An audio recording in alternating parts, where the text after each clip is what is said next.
India కూటమికి అవకాశం కల్పిస్తే గొప్ప దేశాన్ని నిర్మిస్తానన్నారు కేజ్రీవాల్. దీనికి సంబంధించి 6 గ్యారంటీలను లేఖలో తెలిపారు. ఇండియా కూటమి సభలో ఢిల్లీ సీఎం లేఖను చదివి వినిపించారు ఆయన సతీమణి సునీత.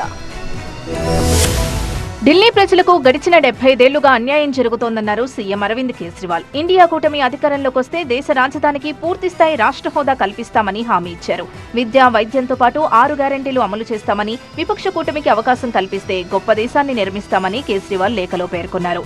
అంతేకాదు, భారతమాత ప్రస్తుతం బాధల్లో ఉందన్నారు కేజ్రీవాల్. పేదలకు మంచి చదువులు, సరైన వైద్యం అందడం లేదన్నారు. కరెంటు కోతలు వెంటాడుతున్నాయి, రోడ్లన్నీ దెబ్బతిన్నాయని లేఖలో తెలిపారు. తాను జైల్లో ఉండడంతో ఇప్పుడు దేశం గురించి ఆలోచించడానికి చాలా టైం దొరికిందన్నారు. ఢిల్లీ రామ్లీలా మైదానంలో జరిగిన సభలో భావోద్వేగ ప్రసంగం చేశారు సునీత.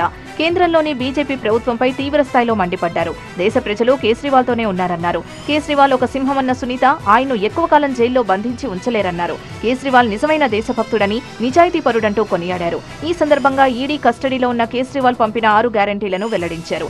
దేశవ్యాప్తంగా కరెంటు కోతలు లేకుండా పేదలకు ఉచిత విద్యుత్ అమలు చేస్తామన్నారు. సమాజంలోని అన్ని వర్గాల వారి కోసం నాణ్యమైన విద్య అందించేందుకు ప్రతి గ్రామంలో మంచి పాఠశాల నిర్మిస్తామన్నారు.